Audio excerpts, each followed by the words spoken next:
there, Steve Brossman here from Business Online TV, and I am really looking forward to this chat. Today we have Maya Saric with us. How are you today? Good, thank you, Steve. Now the reason I'm looking forward to this because we're talking about a really exciting topic, something that's dear to my heart and absolutely makes the world go round, and that's sales. Yes, and the ability to find staff who can actually do it. And that is so important. Now, a little bit about your background, because you've actually come up with a fantastic product, which we'll get into in a minute, but you've had a little bit of a journey to get there. Can you tell me about that? Yes, so I've been a professional salesperson since completing university, and I always wanted to be a salesperson. And part of my journey was to learn about the psychology of the human being, because having a business degree to start with wasn't enough. So I then became a sales trainer. And I was so passionate about the whole process of selling that I wanted to teach other people how to do it. And the greatest frustration, the greatest objection I ever had to my sales training was the fact that no matter how well we train people, the majority aren't going to make it. So I finally decided, well, let's work it out. Why is it, that is true in the business world, why is it that the majority don't make it? Now, there's some certain traits that you've gone through and identified that, that make sure that, well, actually tell us if they're going to be a good salesperson or not. Yeah, so we've identified in research of existing high-performance sales staff that there are 75 attributes that each individual needs to possess in order to be suited to the profession of selling. And so we've developed a test which searches for those 75. Now, you've called it the SIP program. Just what's the full name of that? It's the Sales Inventory Profile. That's a really boring name. No, but I wanted you to say it. But it's about the inventory or the components that are required for selling, because it's not a simple, people say, sales reps should be chatty or sociable or likable, and maybe that's true or maybe that's not, but there are at least 72 other things that they should be as well. So it's a whole inventory. It's like a warehouse of things that they need to possess. Okay, now what you do is you help businesses identify, first of all, what type of salesperson they need for their roles, and then also the different types of salespersons that are out there, and then put them together as a good fit. And that's going to save a lot of time and a lot of money. That's right. So the first thing that people get wrong is misunderstanding what they need. So salespeople do have two different styles, broadly speaking. There's the hunter who will initiate and go into the market and search for new business. That's a very different personality type to the farmer who's able to nurture, think in terms of strategy, plan and rehearse their processes and re-engage over and over and over and again with the same people on a similar sort of topic. Your average hunter who will get new business will get bored to death doing that, and then they start to make mistakes. So you need to understand what sort of person you need in order to, first of all, get to the right one. And sorry for butting in, but that's probably where a lot of businesses make their mistakes. They don't actually identify the type of salesperson they want.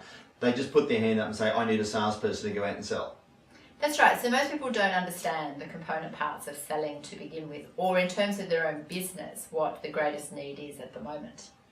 Now, on the other side of it, when you work out the different types of people and putting them into the role, that good fit is actually going to save and probably make businesses a lot of time, or save them a lot of time and make them a lot more money.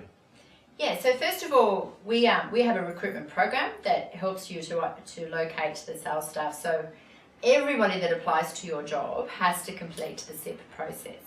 Now, if you get the wrong one of those people, like you can have a good farmer, if you make them hunt, it's a disaster. You can have a good hunter if you make them farm, it's a disaster.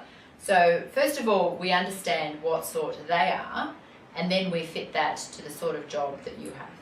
Now, your inventory program and profiling that you do with the people, you can actually quantify how good they're going to be in different roles, and you do that numerically as well. So you can put two people side by side and say, this is the best person in that role because of their different scores.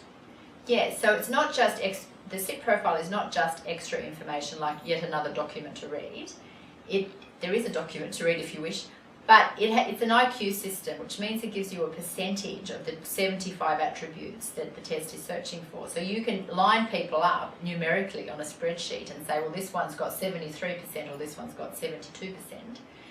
And we know from your job type which range within the whole that you need to focus on. So you can line them up and make really tiny distinctions between people. So that's got to save a lot of time by getting the right person, because getting somebody into a job, particularly a sales job, there's the learning time, there's the training time, and there's the getting out and meeting the client time. Yeah. And if you get the wrong person, then you're wasting, what on average, how many months would you be wasting if you put the wrong person into a job? I would say most people would give somebody a chance to perform that would extend to somewhere between 6 and 9 months. So if you've got it wrong and that person is working really hard and trying hard, then you will give them 9 months before you admit to the fact that they were the wrong one. That's actually quite devastating, because you get it wrong twice. There's a year and a half gone, and you're not making the money or the profits that you should be making, and you've just wasted a lot of time. And businesses do that, don't they? They do that all the time, because most of us can't bear to shoot people within days of them turning up. And so if you've got $1 million territory, you've wasted not just the recruitment fee, whatever that was, or the training cost, whatever that was, but you've wasted $1 million of sales you didn't make. So not only do you look at the new people, do you actually go into different businesses and identify if the right people are in the right roles and help them possibly restructure their salespeople, forces and territories? Yeah, so we provide a sales inventory and audit of your sales capacity. So we test your existing team, not because we want to know whether or not they can sell, because you already know that, but to look at their style and the combination of attributes that they possess, so that across the team we've got the right sort of people.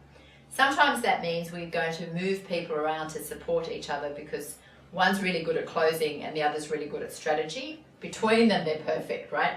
So in your job set, it might be best to have little teams of people who have the component parts of the sales process.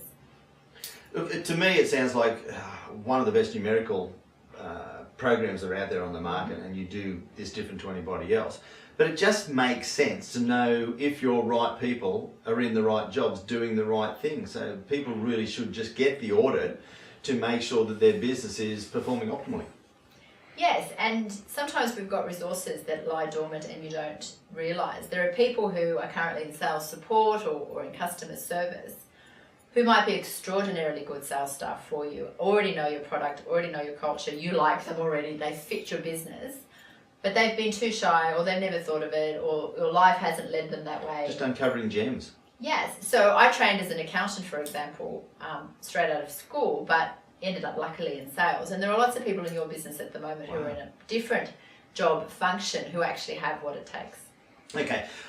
Look, anybody who's got a sales force whatsoever really do need to get this audit done to save them time, save them money, and really be able to build their business. So we're actually going to put your email details across here so they can contact you. Give her an email, because you get this audit done. What sort of time frame would that normally take to get done?